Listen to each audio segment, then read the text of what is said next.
may we have your statement about the incident in Ayungin? The China Coast Guard has assaulted a personnel of the Philippine Navy. What's the statement of Malacanang about this? Alam po natin kung ano na po ang naging statement ng Secretary ng DND, si Secretary Gibo Teodoro, pati po ang pamunuan ng AFP, at ito po ay kanilang kinukondina. Sinabi po na hindi tayo pasisiil.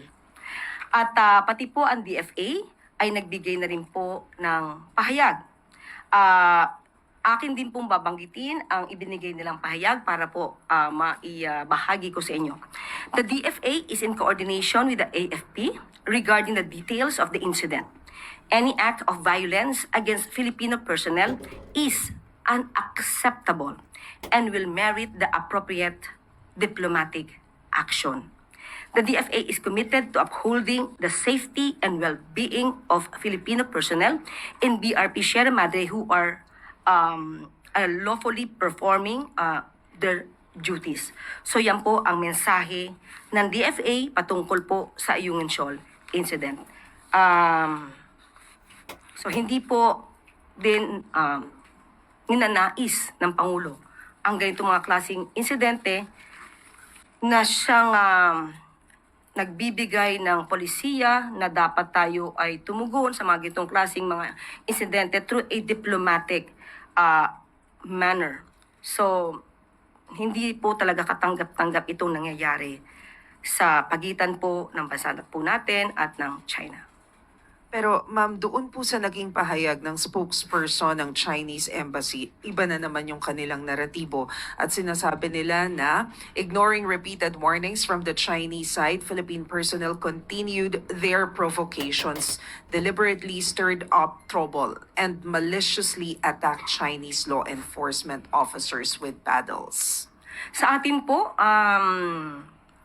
kung ano lang po ang mandato ng ating mga opisyal, ng ating mga Filipino personnel, yun naman po ay naaayon sa ating karapatan at naaayon sa ating batas. Kung ano po ang kanilang naratibo, ganyan po ang kanilang maaaring sabihin. Hindi po natin to saklaw.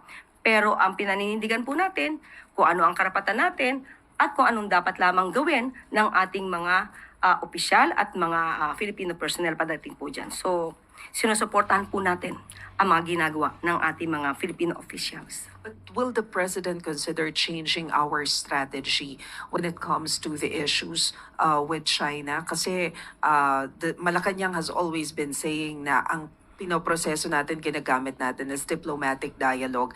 But it seems that China is not listening to our position. Nandyan pa rin yung video showing Philippines as monkeys. Tapos eto na naman, nanakit na sila ng Philippine Navy. So is there a need for a change in strategy? Sa panahon po ngayon ay kailangan pong aralin din ng Pangulo pero hindi po nadadaan sa dahas ang anumang pakikipaglaban sa karapatan. Hindi pinag-uusapan dito ang laki ng iyong teritoryo, ang lakas ng iyong puwersa, kundi pakikipaglaban sa katotohanan at kung ano ang iyong karapatan.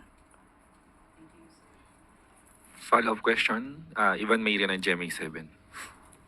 Yusek, nabanggit niyo po na may mga statement na inilabas ang Department of National Defense and as well as the Department of Foreign Affairs. But the President, ano ho yung naging reaction niya when he learned about this latest of many incidents already of provocative and aggressive actions by the Chinese side? Hindi ko po mabibigay sa inyo mismo kung ano sinabi ng Pangulo. Kung ano po ang sinabi ng ating mga opisyal, yun po ay kanyang sinusuportahan. But is there frustration, anger on his part with this latest incident? Kinukundina po niya. Kinukundina po ng Pangulo ang mga ganitong klaseng pangyayari.